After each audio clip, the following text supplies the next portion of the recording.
ህይወት አንዳንዴ ጊዜ ምርጫ አትሰጥህም። ወይ በውጭ ማዕበል ሁና ወደ ቤትህ ትሸሻለህ፣ ወይም ደግሞ በቤትህ ውስጥ ያለው ማዕበል በርትቶብህ ወደማታውቀው ስደት ትወጣለህ። ዛሬ የራሴን በውስጤ ለብዙ ዓመታት አፍኜ የኖርኩትን የህይወት ታሪኬን አካፍላችኋለሁ። በትዕግስት እስከ መጨረሻው እንድታዳምጡኝ እማጸናችኋለሁ። ምክንያቱም ይህ የኔ ታሪክ ብቻ ሳይሆን የስደት፣ የክህደት፣ የጥንካሬና በቁም የመሞት ታሪክ ነው። እኔ ተወልጄ ባደግኩበት ከተማ ውስጥ የነበረኝ ህይወት በደስታ የተሞላ አልነበረም። ቤተሰቦቼ በጣም ደካማና በድህነት አዙሪት ውስጥ የወደቁ ነበሩ። ታላላቆቼ በረሃብ ሲያልቁ፣ ወላጆቼ በበሽታ ሲማቀቁ እያየሁ ማደግ ግድ ሆነብኝ። ሁልጊዜ ማታ ማታ ፈጣሪ ሆይ እኔን ለቤተሰቦቼ መድረሻ አድርገኝ እያልኩ በእንባ እጸልይ ነበር።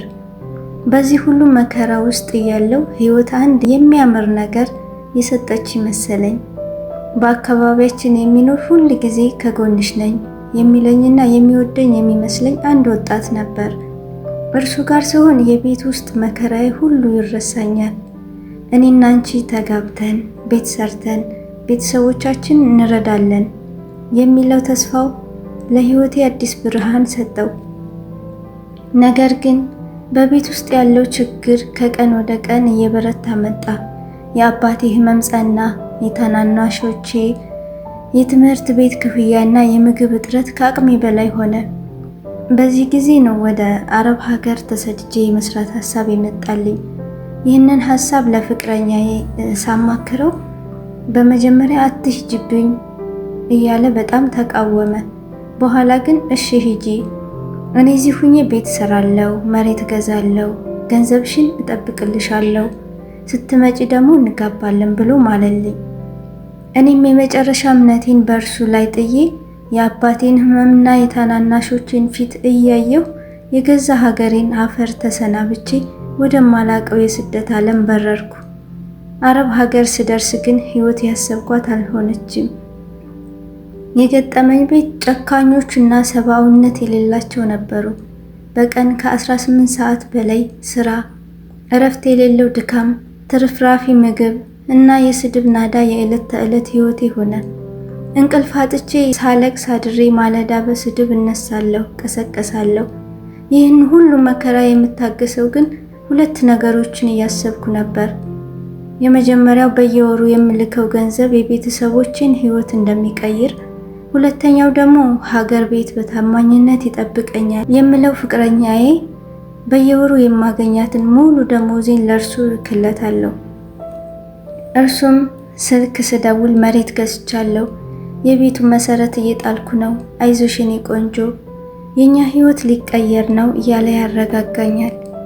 እኔ በሰው ሀገር የማውቀውን ስቃይ ሁሉ የምረሳው በእነዚህ የውሸት ቃላቱ ነበር። ከአሰሪዎቼ የሚደርስብኝን ግፍ ሁሉ ለነገ ስል ዋጥኩት። 5 ዓመታት አለፉ። 5 ዓመት ሙሉ ሰውነቴ እስኪያልቅ ጉልበቴ እስኪዝል ድረስ ደክሜ ያገኘሁትን ገንዘብ በሙሉ ለፍቅረኛዬ ስልክ ኖርኩ። ቤተሰቦቼን አልፎ አልፎ በምልክ ጥቂት ገንዘብ ከረሃብ ባድናቸውም ትልቁን ተስፋ ግን ያደረኩት እርሱ ጋር በተቀመጠው ገንዘቤ ላይ ነበር። በመጨረሻም ወደ ሀገሬ ልመለስ ወሰንኩ። ልቤ በደስታ እየመታ አውሮፕላን ውስጥ ተቀምጬ ስመጣ ለካ መከራ ያበቃል እያልኩ በደስታ እንባ አነባ ነበር። ቦሌ አውሮፕላን ማረፊያ ስደርስ ግን የሚቀበለኝ ሰው አልነበረም። ስልኩን ብደውል አያነሳም። ግርም ብሎኝ ወደ ቤተሰቦቼ ቤት አመራሁ። እዚያ ስደርስ ያገኘሁት እውነት ግን ልቤን በሰባራ ድንጋይ ላይ ፈረከሰው። አባቴ ሊቀበለኝ አልቻለም። ምክንያቱም እኔ በስደት እያለሁ ህይወቱ አልፎ ነበር። ይህ የመጀመሪያ መርዶዬ ነበር። ቀጥሎ የሆነው ግን በህይወት እያለሁ ወደ መቃብር የሚያወርደኝ ነበር። ወደ ፍቅረኛ የዘመዶች ሄጄ ያወቅኩት እውነት እንዲህ የሚል ነበር። እኔ በአረብ ሀገር በደምና በላቤ የላኩትን ገንዘብ በሙሉ ፍቅረኛዬ የራሱን ህይወት ለመቀየር ተጠቅሞበታል። መሬት አልገዛም፣ ቤት አልሰራም። ይባስ ብሎ እኔ በላኩት ገንዘብ ሌላ ሴት አግብቶ ሰርግ ደግሶ እኔ የመጣሁለት አዲስ በሰራው ሱቅ ውስጥ ከባለቤቱ ጋር ስቆ ይሸጥ ነበር።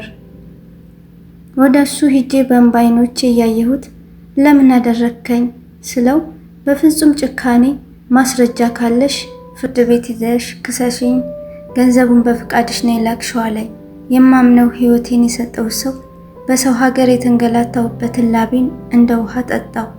በዚህ አላበቃም። ጓደኞቼ የምላቸውና እኔ ስልክላቸው የነበሩ ሰዎች ሁሉ ፊታቸውን አዞሩብኝ። ማንም ከጎኔ አልቆመም። ብቻዬን ቀረው። አዎ ሁሉንም አጣሁ። አባቴን፣ ወጣትነቴን፣ ያጠራቀምኩትን ገንዘብና የፍቅር ሕይወቴን፣ የማምናቸውን ሁሉ ከዱኝ፣ ጥላሸት ቀቡኝ። ነገር ግን አንድ ያልተረዳሁት ነገር ነበር። ክህደት ሰውን ሊሰብረው ይችላል፣ ነገር ግን ሙሉ በሙሉ ሊያጠፋው አይችልም። ለጥቂት ጊዜያት በጭንቀት ህመም ውስጥ ወደቅኩ። ነገር ግን አንገቴን ደፍቼ ልሞት አልፈቀድኩም። የሰረቀኝን ሰው ፈጣሪ አልሰረቀውም፣ ጉልበቴንም አልሰረቀውም አልኩ። እንደገና ተነሳው። ዛሬ ላይ ካለፈው ስብራቴ ተምሬ በራሴ ጥራት ጥቃቅን ስራዎችን እየሰራው ታናናሾችን አሳድጋለሁ። ይህን ታሪኬን የምነግራችሁ በስደት ያላችሁ እህቶቼ ህይወታችሁን፣ ደማችሁንና ላባችሁን ለማንም ሰው አሳልፋችሁ አትስጡ። የምታምኑት ሰው ሁሉ ታማኝ ላይሆን ይችላል። ፍቅር ሰውን ማክበር እንጂ ራስን ማጥፋት አይደለም። የኔ ታሪክ ይሄን ይመስላል ትለናለች ባለ ታሪኳ። እና ሙዶቼ ከታሪኩ ብዙ እንደተማራችሁ ተስፋ አደርጋለሁኝ። እስኪ እናንተ አስተያየታችሁን ኮሜንት ላይ አስቀምጡልኝ። እናንተስ በሰዎች ተከርታችኋል? እንዲሁም ከስብራታችሁስ እንዴት ወጣችሁ? እና ስለነበረን ቆይታ ከልብ ነው የማመሰግነው። እንደተማራችሁበት ተስፋ አደርጋለሁ። ከተመቻችሁ ታሪኩ ከወደዳችሁት ላይክ እና ሰብስክራይብ ማድረጋችሁን አትርሱ። ደህና ሁኑ። ወዳችኋለሁ።